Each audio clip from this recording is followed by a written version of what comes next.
Paramashivoham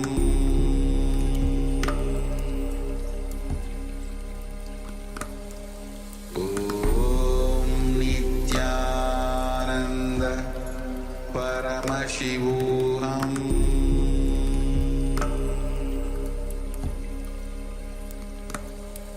Om Nithyananda Paramashivoham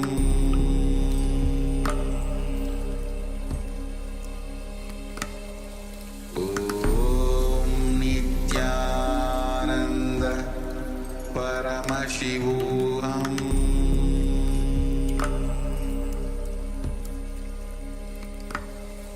Om Nithyananda. Now, slowly return to your physical body. Start to wiggle your fingers and toes. Rotate your wrists and your ankles. Move your arms and legs. Pull your knees up towards your chest and circle your legs with your arms and rock your body from side to side.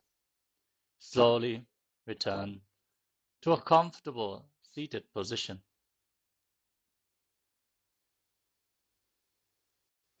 Congratulations! You completed the Dvitiya Vinyasa Krama, the 308 asana sequence of Kailasa's Nithyananda Yoga. Thank you all so much for tuning in today, and we hope to see you all again tomorrow for another round of Dvitiya Vinyasa Krama. For now, let us all stay tuned as we are going to have the power manifestation. The first power manifestation of the day, as always, is blindfold reading. So have your blindfolds ready and stay tuned. The next set of acharyas is already waiting to take over this session. So with this, let us all sit straight with our head, neck, and spine in a straight line. Bring your hands in Namaskara Mudra in front of your heart center. Close your eyes, take a deep breath. Visualize Swamiji in your inner space as you conclude the session with the Purna mantra. Om Purnamadav Purnamidam Purnat Purnamudachyate Purnasya Purnamadaya Purnamevavashishyate. Om Shanti Shanti Shanti Hari Om Datsat Sarvam Bhagavat Shri Nithyananda Paramashiva Padukar Panamastu. Om Nithyanandam. Thank you all. Nithyanandam.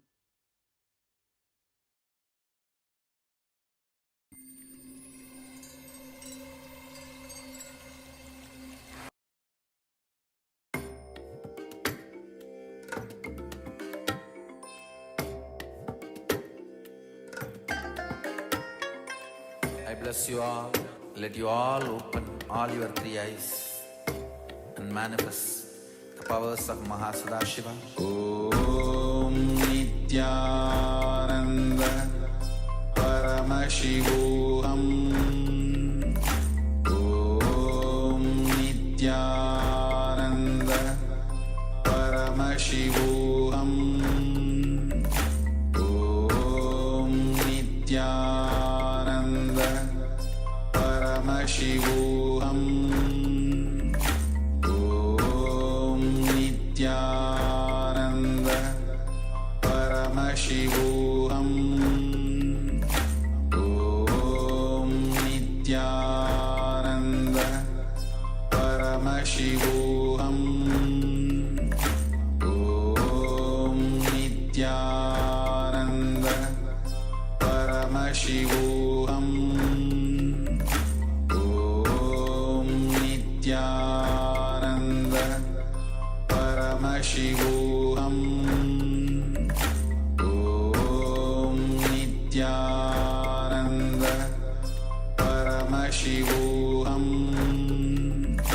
Om Nithyananda Paramashivoham. Om Nithyananda Paramashivoham. Om Nithyananda Paramashivoham.